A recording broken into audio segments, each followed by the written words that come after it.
Assalamu alaikum everyone. This is me, Mehtab Aman Wala, and I'm a student at Rehan School Oland Academy. And hello everyone. Hope you are all doing well. I'm Mehtab Aman Wala, and as you know that on daily basis we will do an interview, and when we will do interview, so we have a very special guest in our studio. So today I have a very special guest, Miss Scrappy Kimberly Wiefling. So yeah, let's start this interview with some energy, and yeah, let's welcome Miss Scrappy Kimberly in our studio. So hello ma'am, how are you today? I'm having a wonderful day connecting with someone like you across the planet. Oh my gosh. Welcome to everyone on planet Earth. Thank you for having me.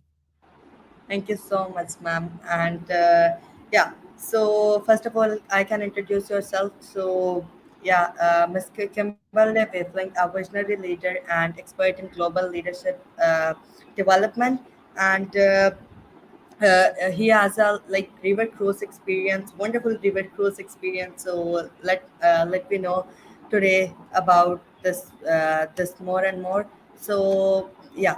Uh, Miss Scrappy Kimberly, can you introduce yourself now? Like a good introduction Yeah, you will give about yourself.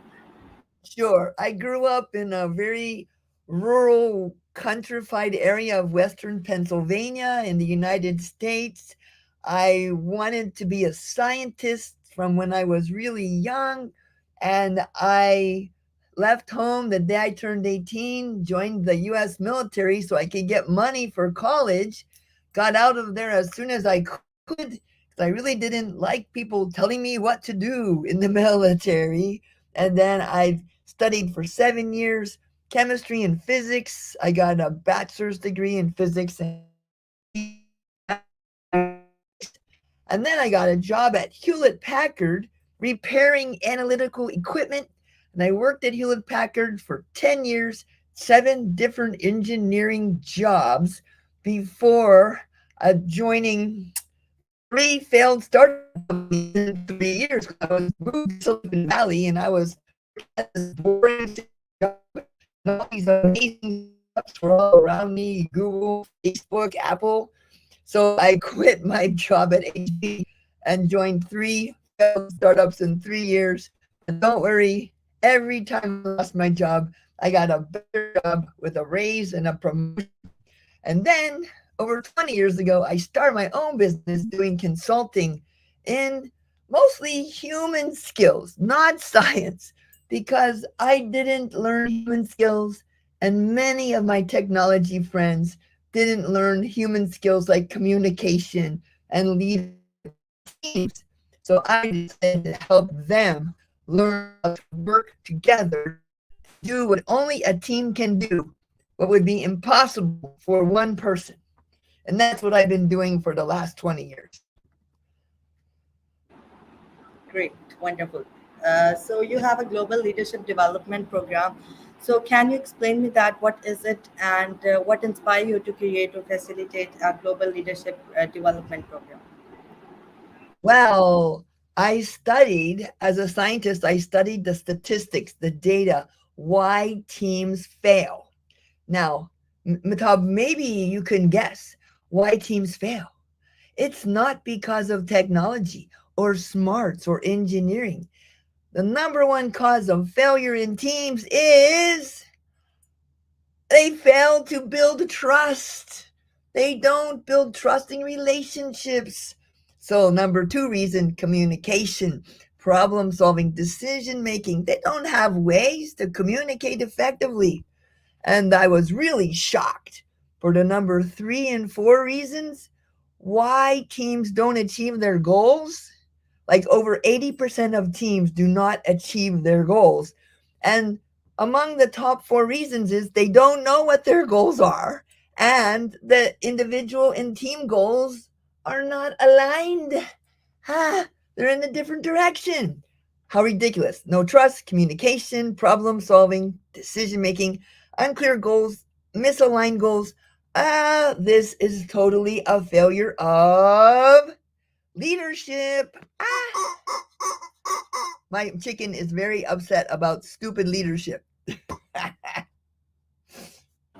Okay, that's great and wonderful. Okay, so can you tell me that what challenges do you anticipate participants will face during the program? Well, I the people that come to our program, they come thinking it's not their fault. I use this chicken in my program and I do like this. I let him go and he falls and I ask them, "What made this chicken fall?" And they always say, "It's gravity." And I said, "Really? Well, I cannot change gravity. Is there anything I can control?" "Oh, chicken didn't fly." "Hey, it's a rubber chicken. I can't make the rubber chicken fly." "Oh, Kimberly, you let go of it." Then I get them to stop blaming outside forces, stop pretending they're a helpless victim, and take responsibility. Don't wait for their manager to change. They must take responsibility for what is their contribution to the problems they're facing and what can they do to positively impact the situation. That is the most important thing they learn. After that, anything is possible. Yeah. Okay. So now tell me that what role does leadership play in overcoming impossible challenges? What like you feel that about this question? What role does leadership play in overcoming impossible challenges? Well, first of all, you have to understand people are all over the world, people are afraid of failure.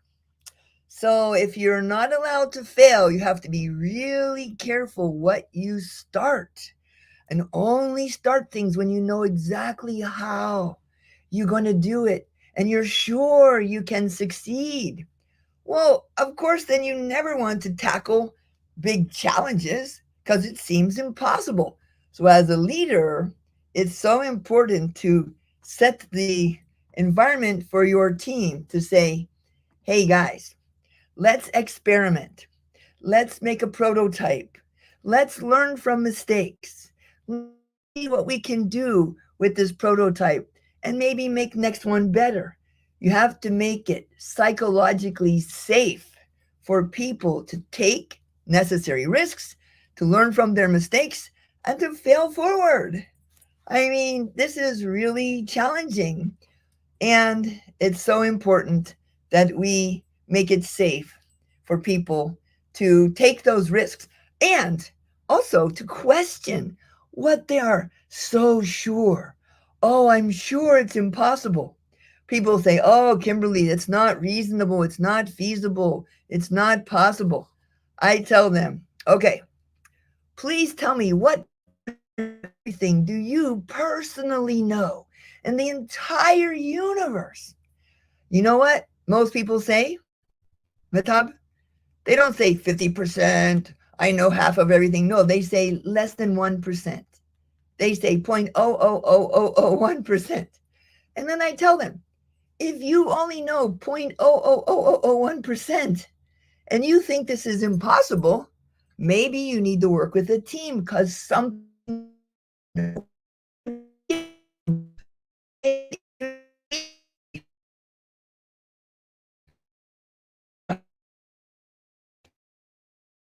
they have to do it alone. Impossible is a team sport, and something you don't know could make it possible, even easy. Crazy. Okay. So can you explain me that how do you approach cross-cultural communication and collaboration in this your program? First thing we do, yes, I'm sure, build trust. If it's the number one cause of failure, then it's the number one thing we need to work on. So we build trust. We get them to know each other. We get them to feel safe together. We get them to like each other. We use like a life journey line. You tell your story of your life, you draw a diagram of your happiness versus time, and you figure out, okay, gosh, we have a lot in common. And then you start having some fun together. You eat lunch together, you eat dinner together. And then it's just like animals in the jungle, all right? Animals that eat together Don't kill each other. So this is one of the tricks we use to make people be a real team is get to know each other, build relationships, build trust, have some fun together, and realize how much they have in common. Okay, that's great and wonderful. So, can you explain me that how have your previous business experience with the Japanese company influenced the design of this leadership program? Oh my gosh, it has been such an amazing, miraculous journey. Long time ago,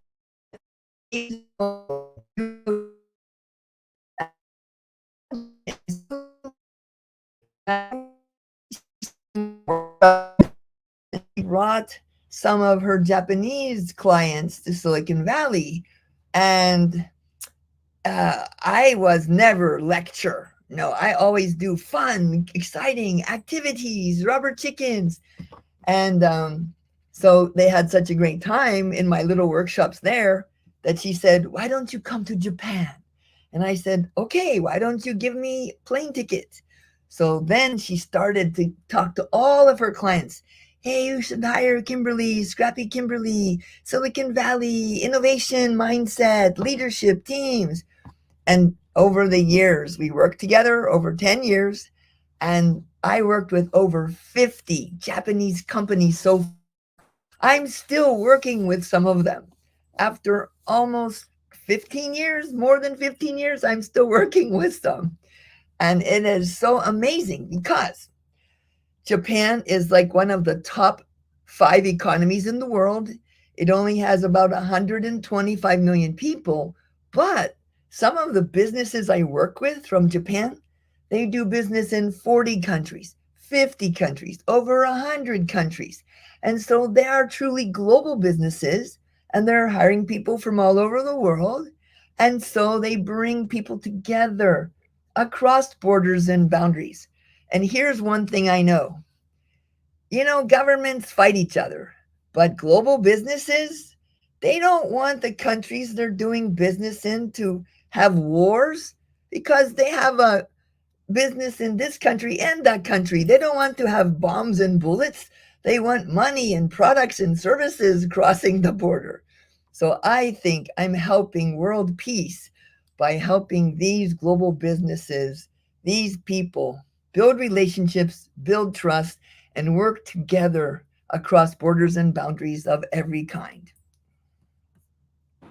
Yeah, okay. So, can you explain me that what skills are the most crucial for a global leader today? Oh, yeah, I can tell you based on research, not my research, but there's a book called The Leadership Challenge by Barry Posner and Jim Kouzes. Now, they are professors at Santa Clara University in Silicon Valley, San Francisco Bay Area. And they have been studying this question you asked. Over the last 30 years, what are the characteristics of the most admired leaders in the world? What are the characteristics of the most effective leaders? The leaders people admire and willingly follow, not because they are boss or manager, but because they are a true leader. And they found the five practices of most effective leaders all over the world. Number one is be the kind of leader you want other people to be. Behave the way you want your people to behave.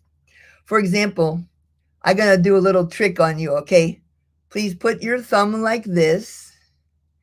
Yeah, now place your thumb on your chin. On your chin. Your chin is here.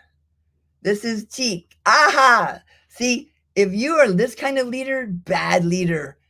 I say chin, but I'm doing cheek. Terrible leader. That's the most important thing for a leader to say and do same thing. If you don't do that, nothing else matters. People, they don't believe you. And after you are modeling the way, it's called, you inspire a shared vision. Look at the mountaintop. Oh my gosh, let's go to the mountaintop together. It's going to be amazing. And then together you create this vision of the future and go there together. And then challenge the process. Don't do safe way. take risks, learn from mistakes, fail forward, and then enable your people, provide what they need, resources, support, remove obstacles, encourage them. And the fifth most important one that almost nobody does, second most important after model the way, is encourage the heart. Give them positive comments, recognition, praise, appreciation. It costs nothing. It costs nothing to appreciate people, to say some positive comment. That is so important. So those are the behaviors. And then, of course, you must be honest, forward looking, inspiring, and competent. They've done research on that. I mean, this is common knowledge. Unfortunately, Mehtab, it's not common practice. I know many so called leaders who are not doing it. And so here's what I think after all these years. Okay, now knowing how is not enough. There's a book written by Dr. Robert Sutton of Stanford University called The Knowing Doing Gap, and basically says knowing how is not enough. You must take action. So if you're fat, you know you should eat less, you should exercise more. But many fat people cannot do it. What do you think? Yeah, you are right, and like it's a very amazing thing, and we all have to do this. And after this, maybe like we will do something. Yeah, Yeah, I hope so. I hope they will be inspired. yeah. Okay, so ma'am, now tell me that can you share some examples of impossible projects from previous cohorts? Oh my gosh, impossible projects. Well, impossible projects.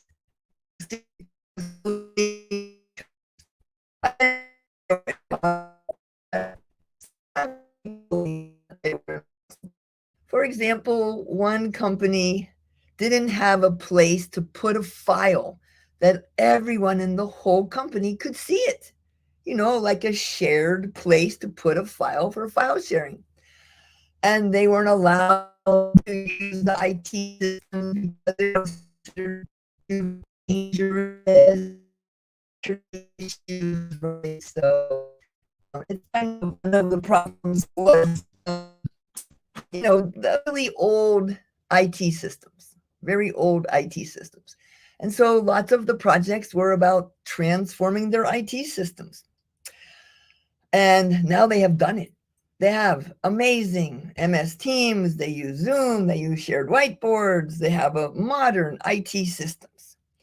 Another one was about innovation. Oh, we cannot take risks, we cannot make mistakes. Oh, we must only do innovation from our R&D lab inside our company. Nope. Now they have an open innovation platform and innovation days where they invite people from their company all over the company and even outside the company to innovate together. So amazing things like that, that some people said, oh, it will never happen. So we'll see. There's more impossible things coming, but that's just a couple of examples I'm so impressed by. Okay, that's great. And can you tell me that how do you tailor the leadership program to meet the unique needs to the Japanese company? Well, I only work with globalizing Japanese companies, so I don't try to be Japanese. But the one most important thing you must do is you must speak global English. So I help everybody understand, what does it mean, global English? Well, I tell them like this: I don't talk like this at home. I'm doing it so it's easy for you to understand me. So, slow, simple words, short sentence, simple grammar, smile, use more body language, more facial expression, more tone of voice. Everybody in the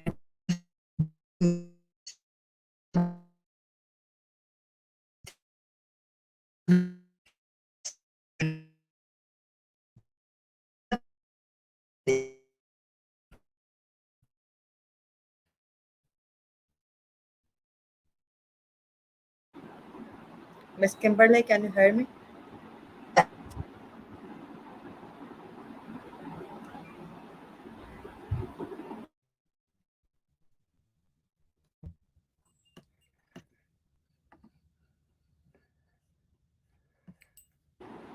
Miss, can you hear me? Yes, I can hear you. I'm on a Okay. riverboat cruising through Croatia right now. Sorry, maybe my Wi-Fi isn't perfect, but I'm on my Okay. vacation with some friends, so sorry about that, Mehtab. Okay. So sorry that I will disturb you in your No, you're vacations. not And disturbing me. It's the most fun part of my day so far. okay. So how was your vacation going? It was incredible. I have never been to Romania, and we started in Romania. We went to Transylvania, which I always thought was about vampires and Dracula. Turns out there's much more to Transylvania. Then we went to Bulgaria, which I had been in before, but I saw new parts. Then we went to Serbia yesterday. Today we're in Croatia. Later this week, we'll be in Hungary. It is so educational for me to see these different parts of the world, to meet people from different places, to build relationships and find out, oh my gosh, human beings all over the world, together we can share planet Earth peacefully and happily. Okay. So, ma'am, now tell me that what do you enjoy most about facilitating your leadership programs? Well, for me, I love amazing positive changes. When I see them helping each other, when I see them making breakthroughs, when they finally realized, oh my gosh, I can hold on to the chicken. I'm not a helpless victim. And they make commitment to change themselves positively, to positively change their team, their company, and our world. That's so fun. It's amazing. And years later, they come back to me and I say, "Oh, how are you doing?" And they say, "Good, Kimberly." And I still have a little rubber chicken. So they're keeping my little rubber chicken for many years hanging on their name tag. I say, "Oh my God, please wash it."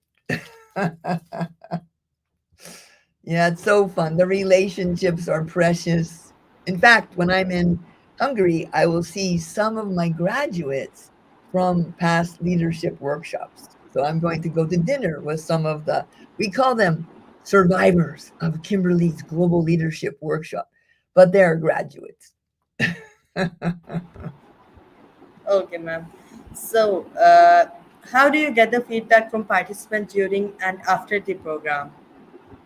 Oh, yeah. Well, I work with some colleagues. I have a team, and one of them is our client relationship director, and she sends out a survey. And we don't ask them, did you like it or not like it? Good or bad, right or wrong? No, no, no. That's not feedback. We ask them, what worked?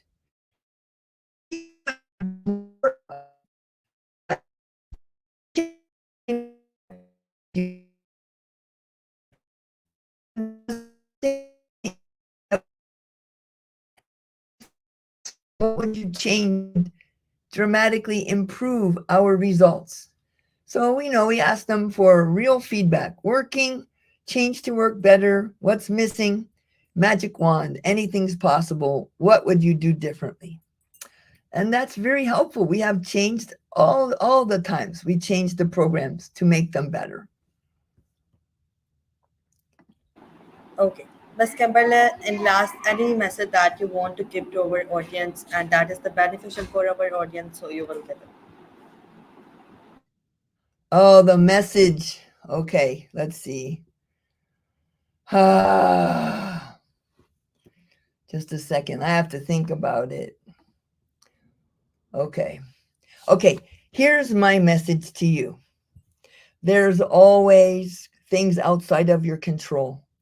There's always challenges in our lives. It's okay. It's normal. If you're having challenges, you're a normal human. Never give up. Always ask, how am I contributing to my own problems? How might I change something so I can have a better life? Don't wait for other people to change. They're just as screwed up as you are. So you have to change yourself. Take responsibility for your life and imagine amazing dreams, amazing future. If you don't have a dream, you can never have a dream come true. So I say, dream. I say, dream big.